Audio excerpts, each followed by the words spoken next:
No. There we go.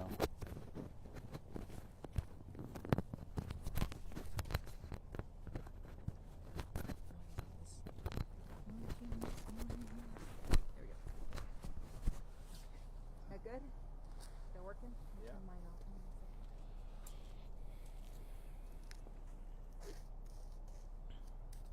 You good, everybody? You guys ready? All right, Okay. Nick, Wyatt, we're ready. everybody good? All right. Good. Officer Nick Solis, Nicksoliz. Today, officers were dispatched at 1 a.m. To the 4300 block of West Cesar Chavez for shots fired. When officers arrived at the scene, they were able to determine that a male was walking on the 4300 block of West Cesar Chavez when he started to shoot rounds from a gun. Now, at the time, officers couldn't ascertain if they were if those rounds were at somebody, if they were in the air.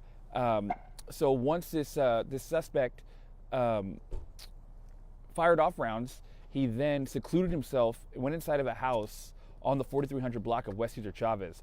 Now, officers didn't know now if he lived there, what was going on. They just knew that he was an officer. I mean, he was a suspect that was shooting in the air, shooting at somebody, and then put himself in a house. So they immediately treated it as some kind of hostage situation, right? Just making sure that these people were safe. They created a plan of action. Multiple people from the house came out. They were trying to make contact with the male who they believed was inside the house with two females. And at the time, not knowing if he knew those females, if they were in danger, they were able to get in touch with one of the females who told officers that this suspect knows one of the females in here. I think they have a romantic relationship and that they were not in danger. Now, when it comes to the shots, officers were also able to determine through an investigation that he was in fact shooting the rounds at the ground, not at anyone in particular. So that's still a crime, but in this case, he was not aiming those rounds towards anybody. So when it was all said and done, this was not a hostage situation.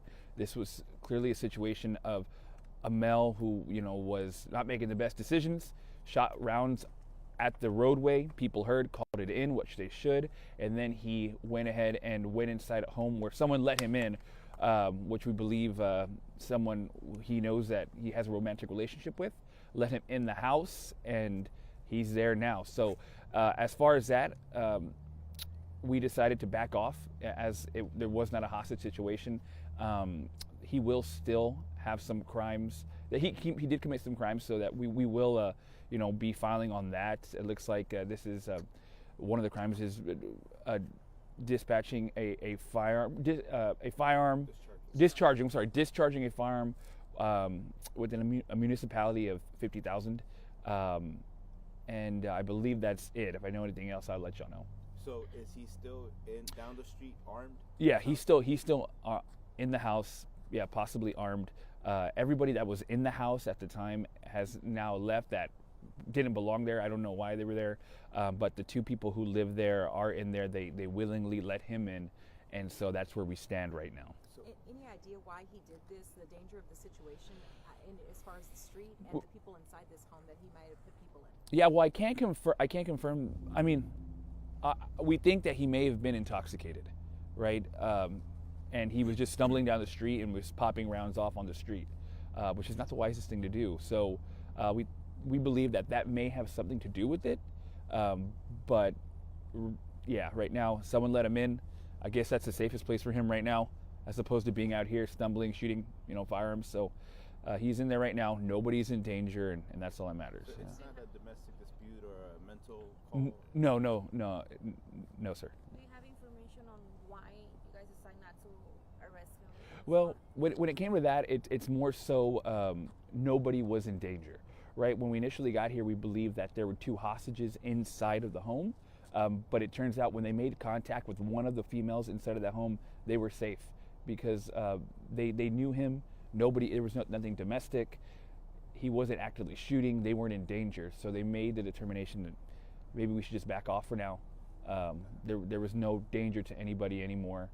He was inside of his home, and that's the determination we made. Will he possibly be facing deadly conduct as well? Or? You know, I got to get back to you on that, Alex. I know that for sure is that the first charge I said is a discharge of a firearm.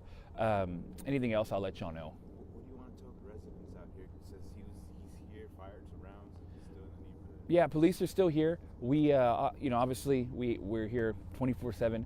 We are probably going to patrol by the area all day just to make sure that this doesn't happen again. But we are definitely here. We have our safe officers who are our daylight officers who are coming in right now. We still have dog watch officers out here, so area is pretty protected. But anything, if you see or hear anything, go ahead and give us a call. I The apologize. officers that are here right now, how long are they going to stay? Well, I can't determine that right now, but they're in the area. They're right here. They could stay here. I don't know. I'm pretty sure they are. But nonetheless, we have officers here. We're gonna have them here a while. You know. Just to clarify, who is inside the home right now? It's the man and 2 other women still, or? Yes. So there is our initial suspect who police were called because he was stumbling in the street, shooting a firearm. When officers got here, he had already entered the home. But after an investigation and making contact, our SWAT team and our negotiation team got out here. They made contact with a female inside the home, and they were safe.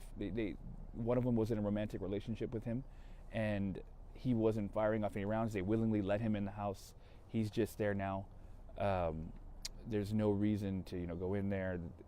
Nothing's going on right now. But that's basically what we have. Okay. Family members told me that you'll have come out here before. If we do, I haven't pulled the history in the house, so I have no idea. If y'all need those calls, we can get them for you. Anything that you want to say about just being a responsible gun owner? I mean, obviously, people have rights.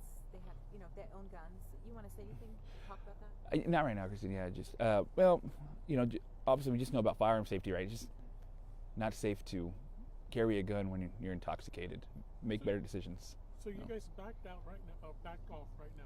Yeah. Is it one of these where if you're patrolling, you see him walking the street, that's when you get him? Or Well- are you going to the house later on? Well, like if you were to come out of the house again, I can't determine that. Like obviously there's different things, right? You have to be committing a crime.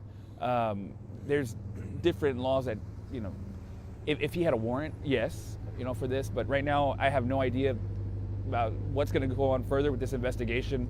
But I can definitely get back to you on that. All right, thank y'all. You grabbed your mic. Yeah. Oh yeah. Can I ask you just a few? Yeah. I got you. I know you were late. Yes, yeah. Yeah.